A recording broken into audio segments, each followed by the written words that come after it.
Il a demandé au travail de travailler lundi, mardi et samedi, dimanche. Parce qu'il va commencer à rester avec les enfants mercredi, jeudi et vendredi. Parce que sa femme travaille. Moi je dis, mon frère, tu ne peux pas chercher une autre travail pour ta femme. Donc le dimanche, tu ne partiras plus à l'église. Donc c'est fini pour toi. Il me dit, donc le dimanche, je pars à l'église et je vais amener les enfants chez un pasteur. C'est le pasteur qui va commencer à garder mes enfants. Il dit, alléluia. Alléluia. Hier, là où je suis parti me coiffer, il y a une soeur qui dit à un frère, mais le frère, tu ne viens plus à l'église, pourquoi? Il me dit, à l'église, vous savez, je ne peux pas venir à l'église avec du stress. Parce que quand je viens à l'église, vous dépassez le temps. Ça me fait de stress. Mais au travail, on te gronde, on te parle mal, tu as des stress, mais demain tu pars encore. C'est-à-dire, le gens commence à négliger là où il y a la provision. Et quand tu quittes dans la présence de Dieu, quand tu quittes dans la maison de Dieu, bien-aimé, il faut savoir que tu croiseras des ennemis. Tu croiseras des ennemis. Il faut savoir une chose. La famille détruit la vision.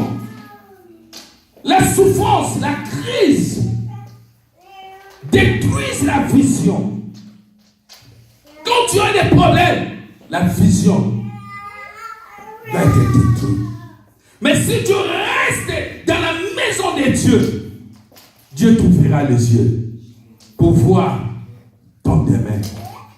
Beaucoup de gens ne connaissent pas leur demain.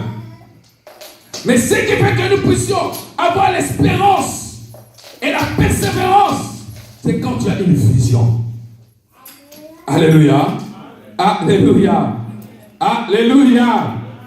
Vous savez, la vision c'est quoi? C'est la capacité de voir des choses de loin ou de près. La vision c'est la perception.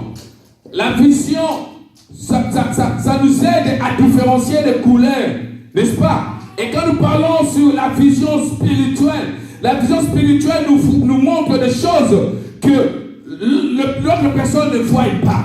C'est ça. Des choses que personne ne voit. Des choses que personne ne comprend. C'est-à-dire, quand tu as une vision spirituelle, c'est-à-dire, tu regardes au-delà, c'est-à-dire 10 ans, 20 ans. Maintenant, quand tu as des difficultés, quand tu as des souffrances, le Dieu va te montrer la réalité. Il va te dire, regarde ce que tu vis, il te montre le présent. Mais nous, les enfants de Dieu, nous ne vivons pas selon la réalité, mais nous vivons selon la vérité. C'est-à-dire, quand tu es dans la présence de Dieu, Dieu va te dire ce qu'il a préparé pour toi. C'est pour ça que la Bible dit des choses que l'œil n'a pas vues, des choses que l'oreille n'a pas entendues, des choses qui ne sont pas montées dans le cœur des hommes. Ce sont des choses que Dieu révèle à ses enfants. Des choses que les autres ne comprennent pas. C'est ça. C'est-à-dire, à chaque fois, celui qui a la vision, il a toujours l'espérance. Il sait qu'un jour, l'Éternel changera ma vie. Celui qui a la vision, même si ça ne marche pas, même s'il marche pieds nus, même si rien ne marche, mais il sait qu'un jour, ça changera. Je parle avec le frère Jean-Paul. Il me dit qu'il a une vision qu'il va commencer à aller en Allemagne, acheter des voitures, il part à Kinshasa. Pour le moment, il n'a pas ça. Mais il a une vision que son demain sera le meilleur. Mais le diable vient toujours détruire notre vision par rapport aux circonstances, par rapport aux problèmes. Est-ce que peut dire Amen?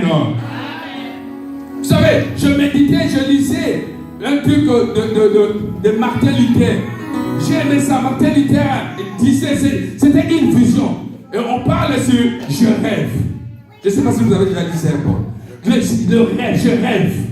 C'est-à-dire, il disait, je rêve un jour, mes enfants resteront là où personne ne va le humilier.